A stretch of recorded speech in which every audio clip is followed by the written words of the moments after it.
고생 오셨습니다. 이제 차원현님의 동화복음 살펴보겠습니다.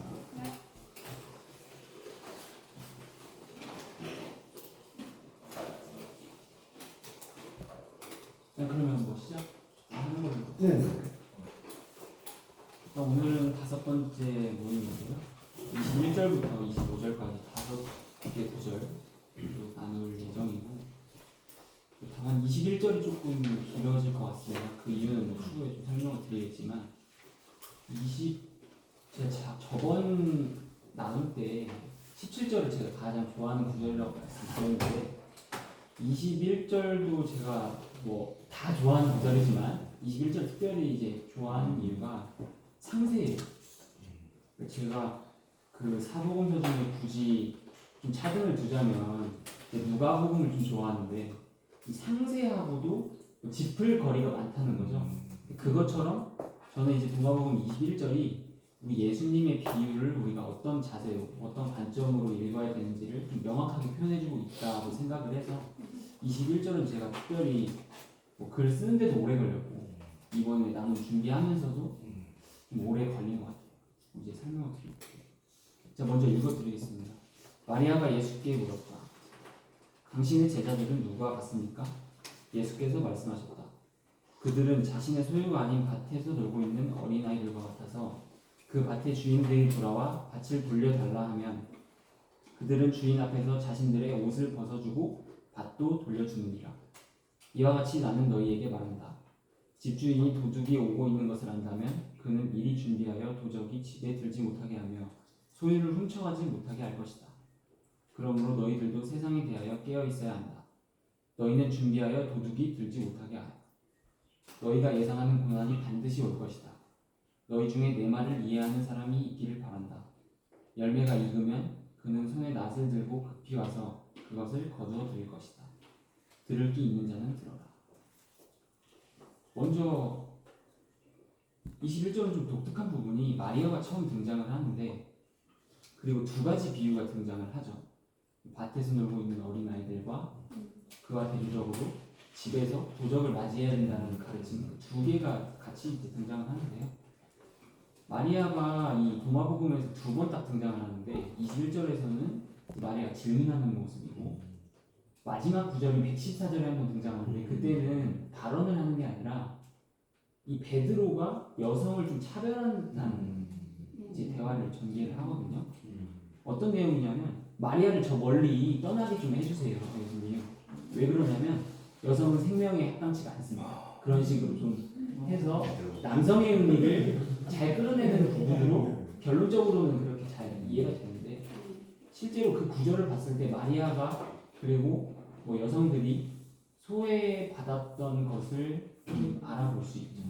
그래서 이 마리아의 질문이 그냥 나온 것이 아니라 당신의 제자들은 누구와 같습니까? 라는 말이 12사도인 이 남성만 제자가 될 수 있을 것인가에 대한 물음을 가졌던 것 같아요. 그래서 혹시나 자신도 제자가 될 수 있을까, 또는 제자의 의미는 무엇일까로 확장을 해나갔다고 생각을 해서 전 이 물음이 나왔던 것 같아요. 그래서 결국에 남자만 그 제자도 아니고 또 여자만 제자도 아니고 그 누구도 특정인에 어떤 국한될 수 있는 개념이 아니다라는 거를 먼저 갖고 갔으면 좋겠어요. 근데 특이한 점은 이 당신의 제자들은 누구와 같습니까? 라는 이 물음 안에 답이 있어요. 당신의 제자들이라고 했을 때 이 소유격을 썼으면서, 우리는 보통 우리가 어떤 예수님을 소유한다든지 예수님을 가졌다든지 내 몸에 뭐 흔적을 지녔다라는 어떤 모시고 싶어하는 어떤 감정들이 생기는데, 이 제자들이라는 거는 궁극적으로 예수의 소유라는 거죠. 결국에 우리가 창조주와 피조물의 관계를 어그러뜨릴 수는 없기 때문에 그 부분을 이제 먼저 짚었고요. 그리고 결국에 제가 이 비유를 왜 좀 좋게 생각을 하냐면, 결국에 이 말씀의 궁극과 그 목적은 아까 말씀드렸듯이 창조자와 이 피조물의 만남 하나인데, 결국에 예수님이 이 땅에 먼저 오셔서 말을 건네셨고 우리는 그걸 들었고요. 그리고 그 들음 자체가 몸이 되는 것을 경험을 하는 거고 우리가 느끼지 못할지라도 우리가 예수의 소유물이 되는 것이 어떻게 보면 지배를 당하는 건데 어떻게 자유가 생길까라는 그런 그 자유의 의미를 다시 한번 재해석한다는 점에서 이 소유의 의미는 굉장히 중요하다고 생각을 합니다. 그 중에 예수님이 두 가지를 저는 가장 우리 안에서 변화를 시켰다고 보는데 하나는 이제 시간관이고 두 번째는 이제 소유예요. 우리가 살면서 뭐 삶과 죽음에 있어서 시간과는 어쩔 수 없는 우리가 갖고 있는 개념이고 소유의 개념도 우리가 그 세상을 살면서 뭐 밥벌이라고 하죠. 인생살이 이 두 가지의 개념은 정말 뗄래야 뗄 수 없는 우리의 머리에 박혀져 있는 개념인데 이 시간관과 소유를 이 예수님의 비유를 통해서 그 발언들을 통해서 바꿨다고 생각을 하는데 이 21절은 이 소유의 의미를 정말 명확히 풀었다고 해도 과언이 아니에요. 이제 내용을 좀 더 이제 보겠습니다. 제가 이 21절에서 그 두 가지를 좀 묵상을 했는데 첫 번째는 아까 당신의 제자들이라는 이 단어가 오히려 자신의 소유가 아닌 어린아이들을 대조시킨 부분이 일단 제가 첫 번째로 짚은 부분이고요. 두 번째로는 첫 번째 이야기는 밭에서 일어나는 이야기인데 그리고 두 번째 이야기는 집에서 일어납니다. 그래서 집, 밭이라고 봐도 무방할 것 같아요. 이 밭이라는 개념.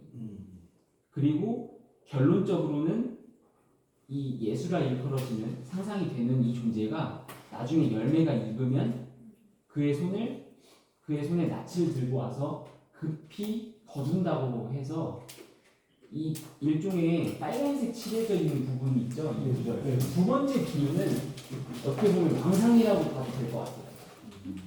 결국에 이 예수님이 집중하고 있는 부분은 밭에 있는 어린아이들이고 그 다음에 열매가 익었을 때 낯이라는 그 표현을 하면서 밭에 손을 들어주는 부분을 이해를 하시면 좋을 것 같아요. 그래서 결국에 공관복음에서는 이렇게 나타났죠. 너희가 깨어 있어라. 인자가 언제 올지 모르기 때문에 생각지도 못한 때에 올 거기 때문에 너희는 항상 깨어 있어야 된다. 라는 이 가르침을 했는데요.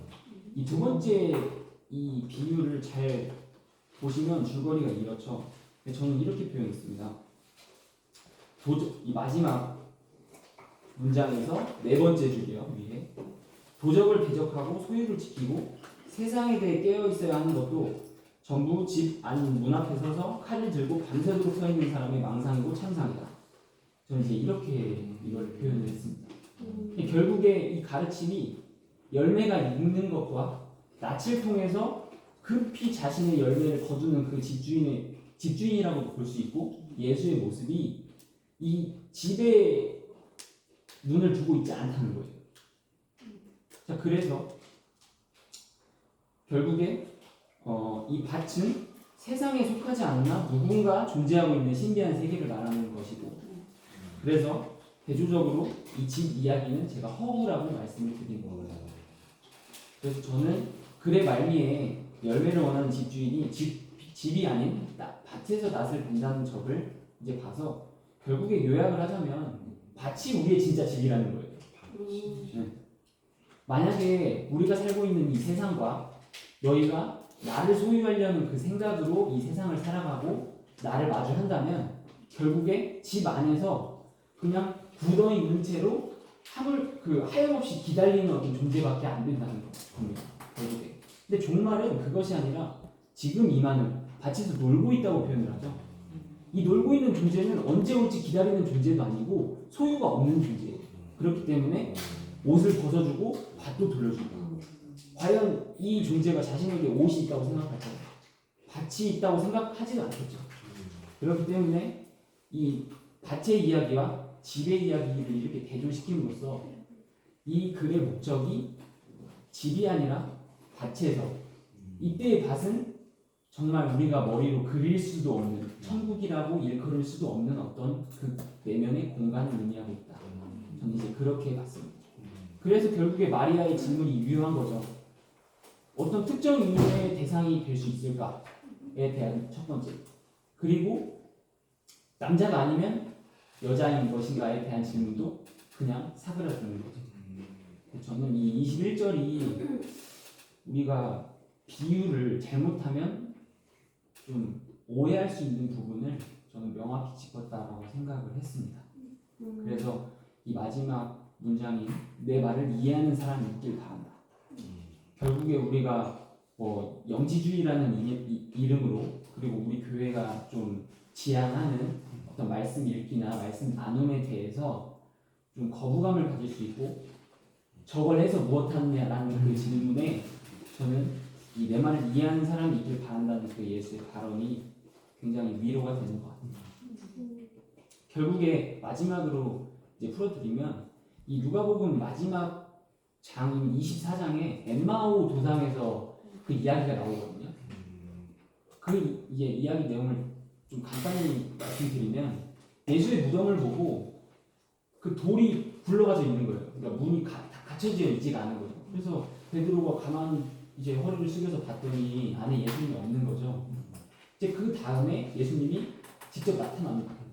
우리가 찾으려고 한 예수는 없는 거예요. 막 나타나서 하는 말씀이 뭐냐면 그들의 마음을 열어 성경을 풀어줬다고 돼 있어요. 그때 그 마음이 무엇일까요? 여기서는 밭으로 표현이 됐지만 우리에게 없는 자리인 거죠. 그러니까 우리가 성경을 읽고 이해하는 것이 그렇게나 중요한가라는 물음에 저는 누가복음 24장과 이 도마복음의 비유가 정말 명확히 짚고 있다고 생각을 하죠.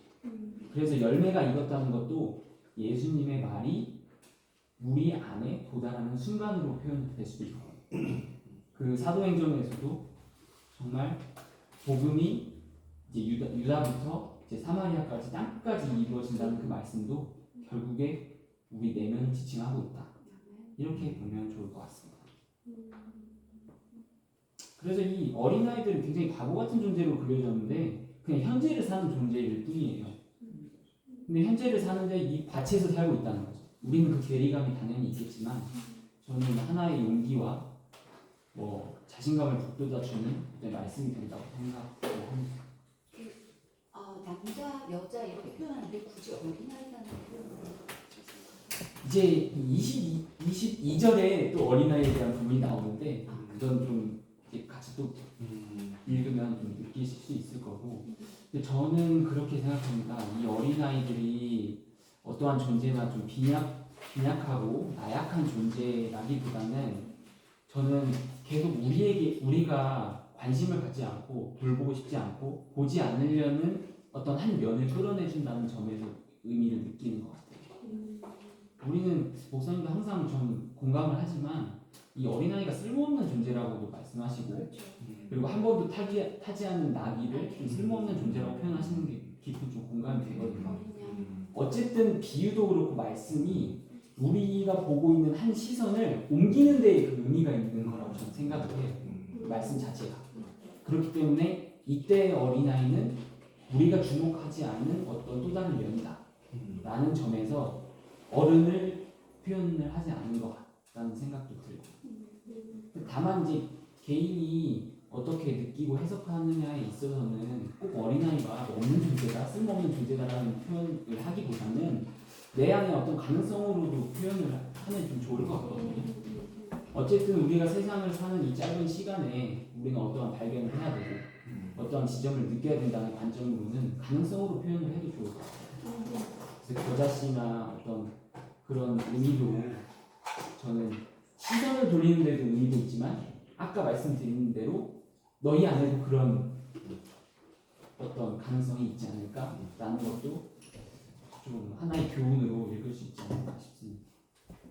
저번에 그 노인이 어린아이에게 배운다. 네네 맞습니다. 그 구절도 생각이 나고 네. 지금 여기서 소유가 아닌 가치다. 네 맞습니다. 그러니까 어린아이는 이렇게 뭐라 해야 되나 뭔가 소유를 주장하는 모습이 없는 그런 네. 존재.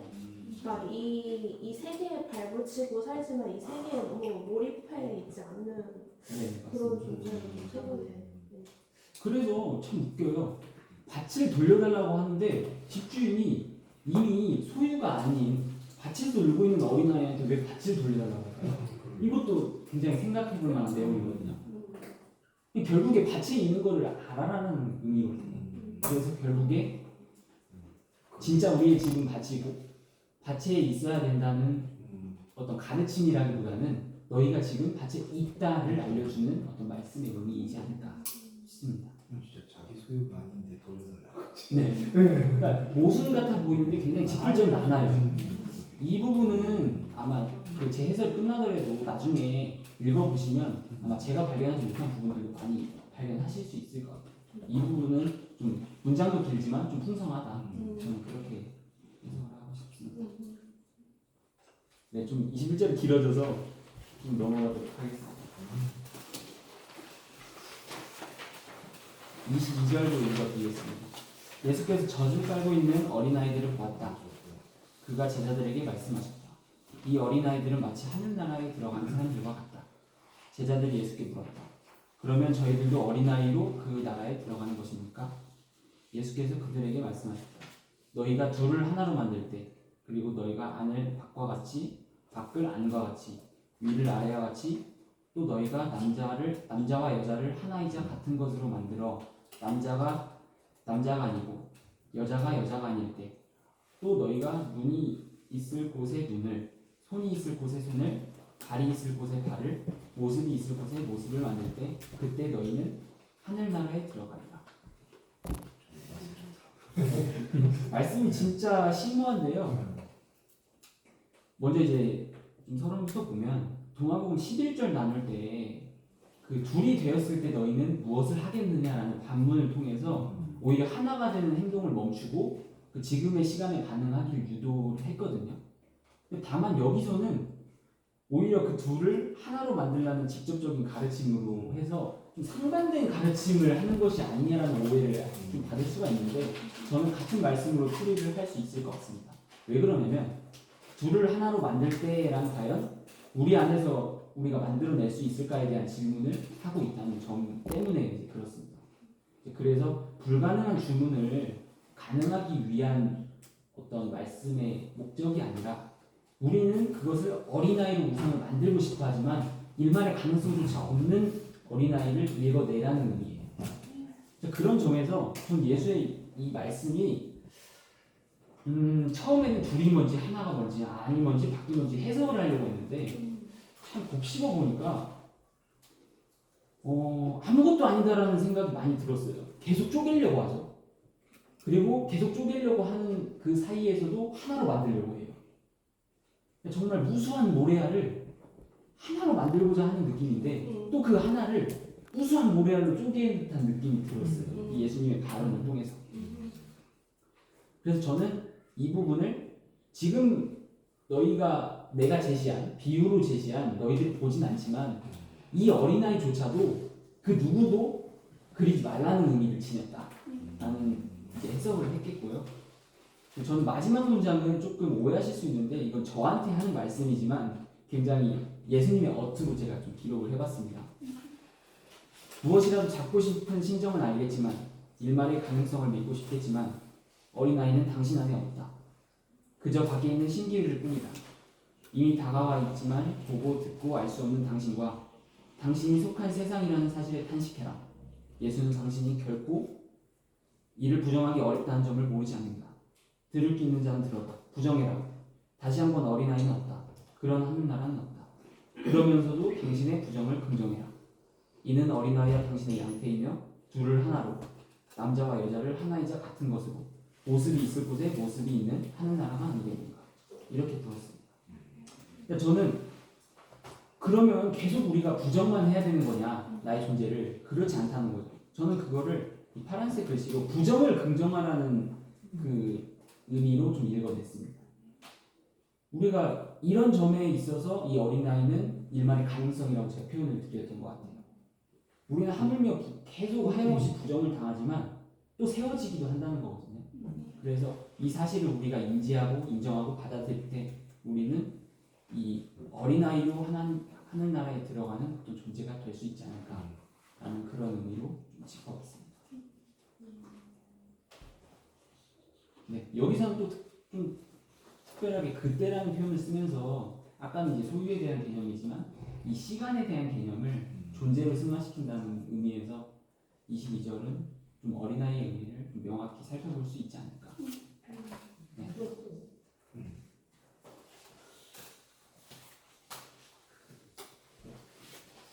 의견이 있으시면 얘기해 주셔도 좋고 제가 아니면 넘어갈까요? 길어져서. 그럼 25절만 오늘은 나누는 걸로 하겠습니다. 23절입니다. 예수가 말했다. 내가 너희를 뽑으리니 1000명 중에 하나요 10,000명 중에 둘이며 그들이 오직 하나로서 서리라.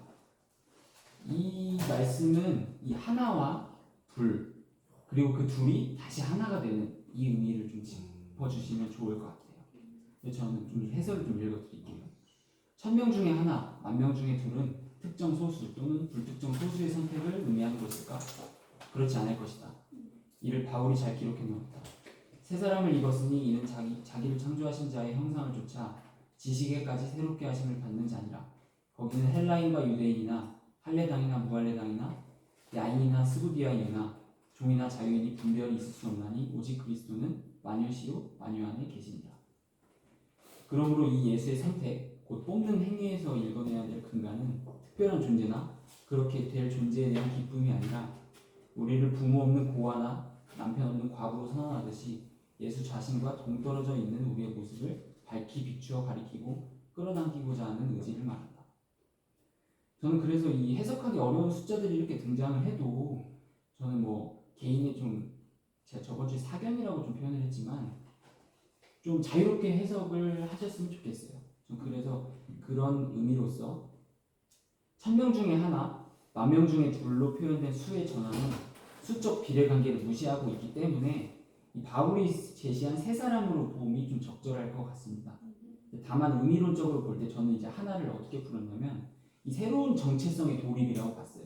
그러니까 창조체의 어떤 발견이죠. 그 후자의 둘은 옛사람이 무너지는 하나와 이제 새 사람이 덧입혀지는 이제 세워지는 하나로 좀 생각을 했습니다. 바울이 정확히 풀었거든요. 전 그래서 이 마지막 고린도 후서의 이 말씀을 좀 읽으려고 하는데요.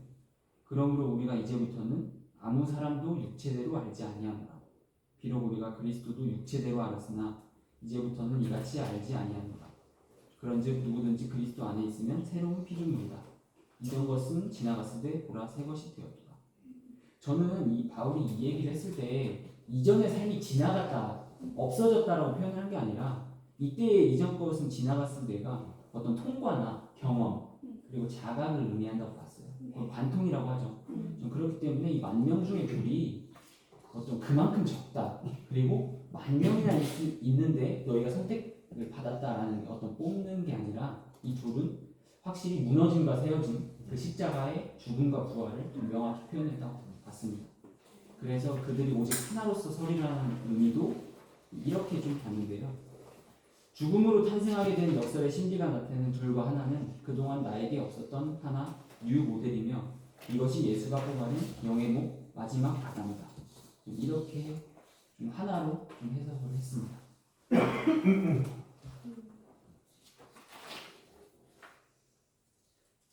말씀의 지향점이 정말 분명한 것 같아요. 영적 그 자, 그 하나를 얘기하는 방식이 되게 다양한데 언어는 여러 가지일 수 있으나 그 지향점은 그 영적 자로서의 방향성을 분명하게 지향하고 있다는 거. 그걸 어떤 구절에서도 다 읽을 수 있는 것 같아요. 네, 맞습니다. 그래서 밭도 그렇고 어린아이도 그렇고 네. 또 지금 오직 하나라는 이런 표현도 그렇고 계속 뭔가를 수출해서 내려갈 때 깔때기에 그 남는 그것은 결국에는 네 안에 그 밭, 그 영적인 정체성 그거야.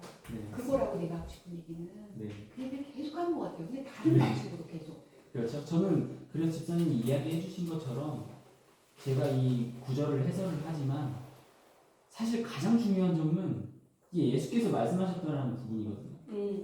저는 이 존재에 집중할 때 과연 우리의 존재도 집중할 수 있지 않을까라는 점에서 해석의 지점은 다양하지만 결국에 이 말씀이 갖고 있는 의미는 우리가 하나로 좀 통전적으로 이해할 수 있을 것 같다는 생각이 너무 좀 감사하고도 의미가 깊죠. 네. 24절로 좀 넘어가겠습니다. 제자들이 예수에게 말했다. 당신이 계신 곳을 보여주소서. 저희들이 그곳을 찾아야 합니다. 예수께서 그들에게 말했다. 귀가 두 개인 사람은 잘 들어라. 빛의 사람 안에 빛이 있고 그것이 온 세상을 비추느니라. 만약 그것이 비추지 않는다면 그것은 어둠이니라. 이 말씀도 굉장히 좀 좋은데요. 첫 번째 질문에서 우리가 그곳을 찾아야 한다 라고 질문을 했는데, 이들의 물음과 궁금증과는 달리 어디 있다 저기 있다라는 표현이 없이 좀 어떻게 보면은 단호하세요. 빛의 사람 안에 빛이 있다. 결국에 너희가 어둠이라는 거죠. 이 질문을 한 존재가. 그리고 우리 모든 읽는 화자, 읽는 이 모두 다 어둠 안에 있다는 겁니다. 그런데 이 말씀을 하는 이유가 무엇일까? 그 어둠을 비추기 위해 자신이 왔다는 거죠. 이 땅에 온 것만이 아니라 우리 안에 밝히 드러내주고 있다는 생각이 듭니다. 저는 이제 좀 특징 있는 구절인데요. 귀가 두 개인 사람은 잘 들어요. 왜 그 얘기를 했을까? 저는 아까 그 관통의 의미로 볼 수 있을 것 같아요. 그냥 우리가 들을 끼 있는 자는 들으라라는 구절이 공간국에 많이 나오지만 여기서는 명확히 귀가 두 개인 사람은 잘 들어라. 그러니까 우리가 물리적으로도 보면 귀 안에 그 얼굴을 관통하는 어떤 지점들이 굉장히 어둡잖아요. 근데 그 안에 흐르는 그 말씀들은 지금 빛으로 너희에게 임하고 흐르고 관통한다는 거죠. 저는 그래서 이 중간 문장부터 좀 읽어드리고 싶어요. 어떻게 보면 빛의 사람 안에 빛이 있다는 그 의미는 굉장히 당연해 보이잖아요. 당연해 보이는 진리이기 때문에 집중하는 것 같고요. 어두움의 긴 터널과도 같은 두 귀가 뚫린 존재는 빛의 사람과도 같다. 바울의 환상에서도 볼 수 있다. 나는 그 빛의 광채를 인하여 볼 수 없게 되었습니다. 바울은 어두움을 발견한 후 들여다본 예수의 모습이 눈이 멀어버린 채 아무것도 보이지 않는 빛의 광채로 고백하고 있다. 같은 맥락으로 도마가 기록한 심심하고 당연해 보이는 빛의 사람 안에 빛이 있다라는 문장은 매우 감격스러운 표현으로 다시 읽어낼 수 있다. 무엇이냐면 빛을 통해 어둠을 본 사람은 아무것도 보이지는 않지만 빛을 느낄 수 있다. 이렇게 해석했습니다. 그래서 결국에 온 세상을 비춘다. 가득 찬 이 개념을 어떻게 우리가 의미를 짚어낼 수 있을까? 저는 그것을 참 빛을 통해 본 어둠이기도 하며 참 빛 그 자체이기도 하다라는 표현을 썼거든요. 결국에 이 어둠과 빛은 따로 분리해야 되는 것이 아니라 어떻게 보면 공존이라는 거죠. 우리가 땅과 하늘 사이에 궁창이 있듯이 어떤 그 공존의 의미를 좀 같이 읽어낼 필요가 있다는 점을 느꼈습니다.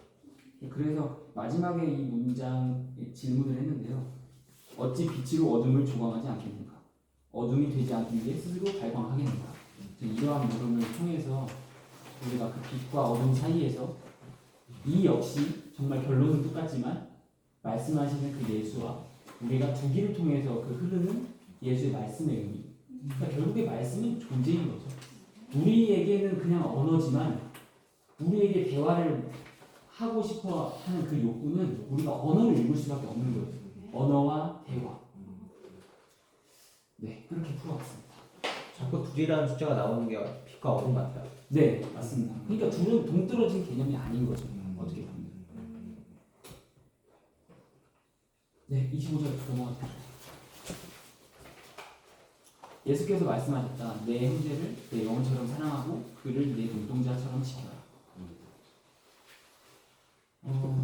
저는 뭐 사실 예수님께서도 내 형제가 정말 그 육적인 어떤 족보가 아니라 하늘에 계신 내 아버지의 뜻을 이해하는 자가 내 형제고 자매고 모친다라는 그 발언과 함께 바울 역시도 그리스도 안에서라는 표현을 굉장히 많이 사용함으로써 우리 그 형제의 의미를 굉장히 잘 짚어냈다고 봤어요. 이제 그런 측면에서 제가 25절은 글을 쓰면서 굉장히 제목에 좀 심혈을 기울였는데요. 전 이걸 원통형 거울 안에 있는 사람이라고 좀 표현을 했습니다. 이제 왜 그러냐면 형제는 우리가 가지고 있는 단어 개념에서는 필연적으로 나와 그 나가 한정하는 타인, 그러니까 둘의 양면을 지닌다. 하지만 그리스도 안에서 잉태된 형제는 나와 다른 나이며 또한 다른 나와 나이기도 하다. 여기서 다른 나는 오로지 하나님의 세계 안에 자리하고 있는 나로 이것은 마치 원통형 거울 안의 사람과 같다. 여기서 내가 보는 나는 나 하나이지만 나에게 보인 나는 또 둘이고 셋이기도 하며 오롯한 하나인 전체로 확장된다. 예수는 온통 거울로 뒤덮인 세계에 펼쳐서 그 속에 나를 덩그러니 던져놓은 것이다. 그 거울에는 나와 예수의 겹쳐진 모습이 담겨있다. 나의 눈동자 안에는 예수가 이루어져 있다. 저는 이 눈동자라는 표현이 굉장히 좋았어요. 왜냐하면 우리의 시선을 정말 밖으로만 분산시키는 것이 아니라 내 안에 수많은 다른 나를 좀 찾기 위한 어떤 장치로서 이 눈동자처럼 지켜라 라고 표현을 했던 것 같습니다. 그 원통형 거울 안에 들어가 있으면은 내가 이제 그 안에 있으면 다 분산돼서 비칠 거 아니에요. 그럼 여러 가지 다른 나의 모습들이 비춰질 거고. 그렇죠. 입체적이기도 하죠. 아 그런 의미 원통인 거죠. 그렇기도 하죠. 그러니까 마주보는 나 외에도 입체적으로. 그렇죠. 수많은 누군가가 보지만 결국에 그거는 나라는 거죠. 이게 우물 안의 개구리라기보다는 저는 말씀이 주는 하나의 좀 지향점이라고 생각을 해요. 그래서 제가 저번에는 좀 오해하실까 싶어서 사견이라는 말을 굉장히 달았는데 지금은 그런 단어를 사용하고 싶진 않아요. 왜냐면 자신감도 있고 근데 그 자신감이 말씀에 근거를 했고 그 말씀이 저를 주장하고 있기 때문에 저는 앞으로는 좀 그런 자신감은 그냥 우리 말씀 나눔에서는 좀 그래도 표현하는 것이 좀 적절하지 않겠냐라는 생각이 좀 들었습니다.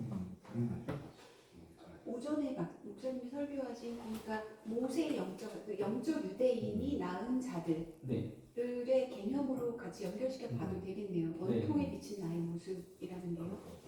아론으로 볼 수도 있겠지. 네. 그러니까 아론이 부정적이라고만 표현을 할 수가 없죠.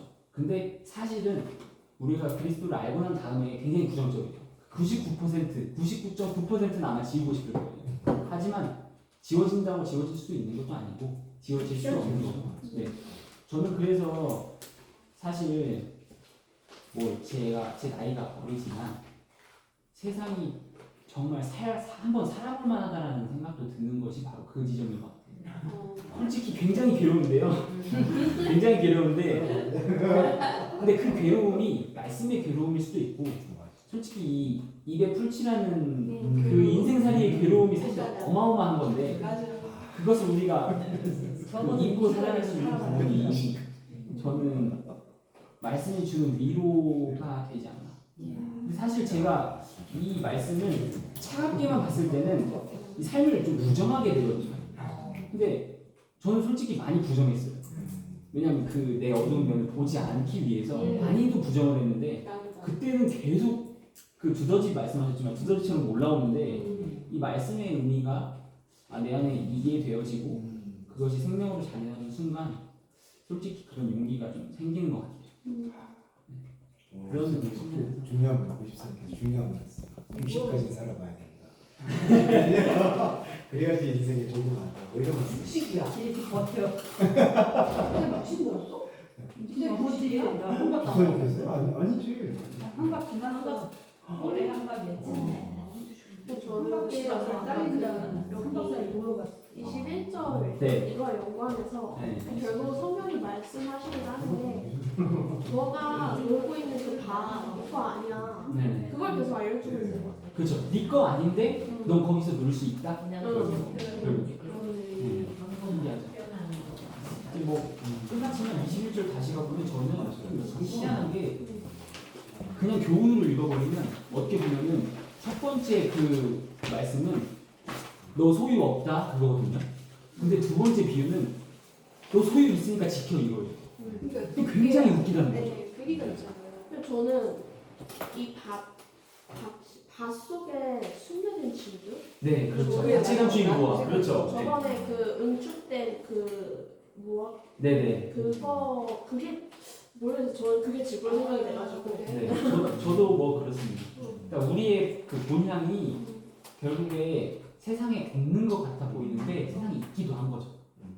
옛날에는 세상에 없으니까 계속 뭐 다른 것을 찾으려고 했다면 지금은 그 밭과 그 밭 안에 있는 어떤 씨까지 발견할 수 있는 어떤 이거 매력이라고 해야 될까요? 재미로도 표현할 수 있고 좀 오묘한 그런 생명의 감정들도 피어오르는 것 같습니다. 그래서 삶을 살아볼 가치가 있다.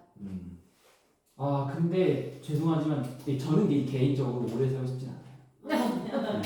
아 재미는 있고 정말 좋은데 왜냐면 저는 이제 좀 개인적으로 느끼는 부분이 이제 좀 나이가 들게 되면 아픈 모습도 많이 봤고 또 가족들이 아픈 모습을 좀 보는 게 굉장히 힘들어서 맞아, 그게 되게 타격이 있었을 것 같아요. 지금은 이제 그 노인을 좀 보호하는 시대가 됐잖아요. 맞아요. 생명이 남자가 늘어나면서 남자를 가둬야 되는 상황이 되더라고요. 저는 그런 면에 있어서는 말씀을 알게 되면 오래 살든 적게 살든 그 시간은 좀 중요하지 않다. 중요하지는 않지만 그래도 오래 살고 싶지는 않지 않을까라는 생각이 들기도 하죠.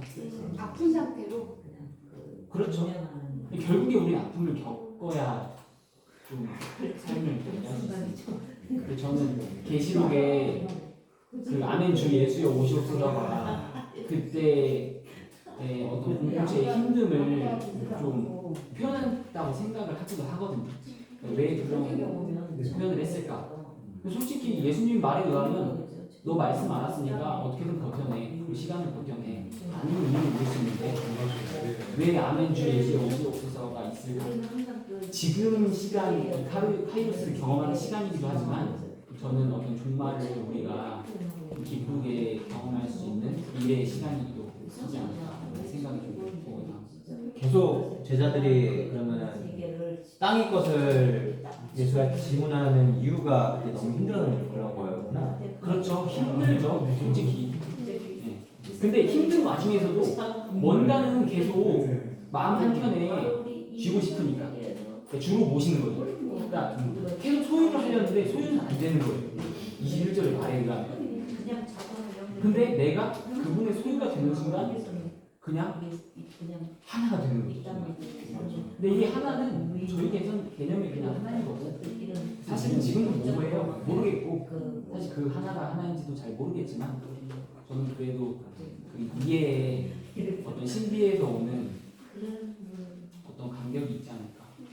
이제는 사실 딱 정의되지 않아도 뭔가 이제 오는 그런 게 있으니까 이게 좀 영적인 지금 얘기를 되게 흥미롭게 잘했는데 아까 느낀다는 표현을 썼거든요. 네네 느낌. 느낀다는 표현. 그 느낌을 증명할 수가 없어요. 그리고 이런 얘기를 사실 어떤 데이터를 가지고 증명할 수 있는 부분은 아니거든요.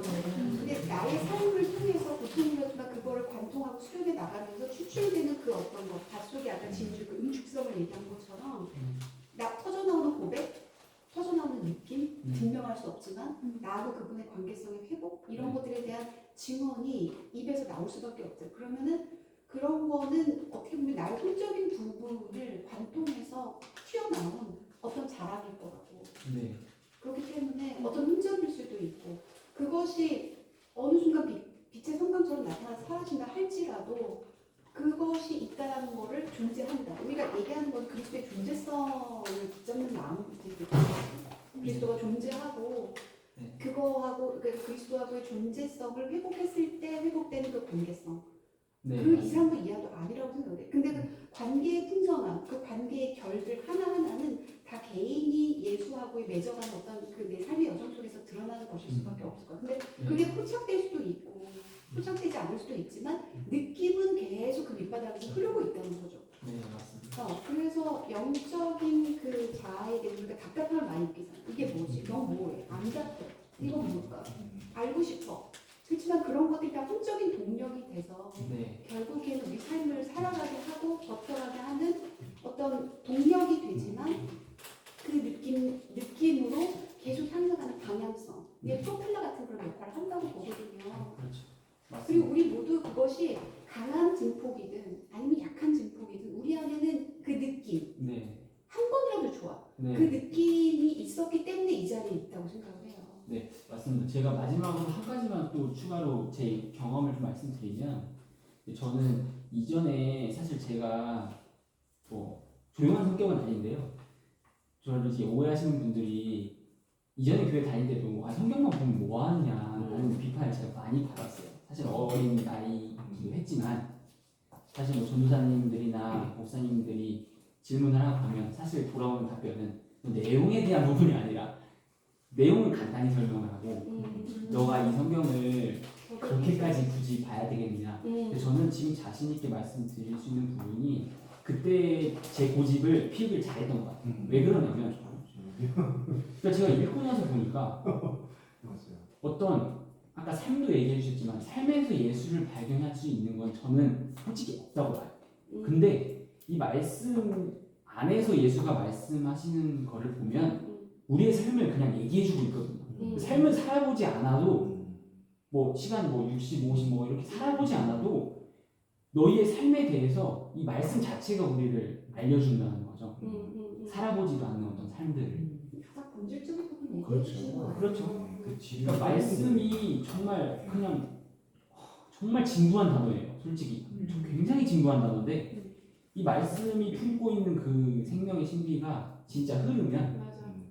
야, 삶을 살아보지 않아도 삶을 산 것 같은 느낌이 들고 정말 저도 그렇게 하길 잘했다라는 생각이 들 만큼 어떤 세상의 거울을 봤다라는 그런 느낌도 들고 그래서 제가 20대 때 목사님한테 정말 많은 질문도 하면서 이런 시간이 흘러왔지만 왜 저분이 저렇게 집요하게 했을까 봤을까라는 걸 많이 좀 느껴요. 네, 그런 측면에서 목사님 감사하다는 얘기를 하고 싶고 이렇게 친구들한테도 정말 그렇게 좀 같이 느꼈으면 좋겠다. 하지만 강요될 수는 없죠.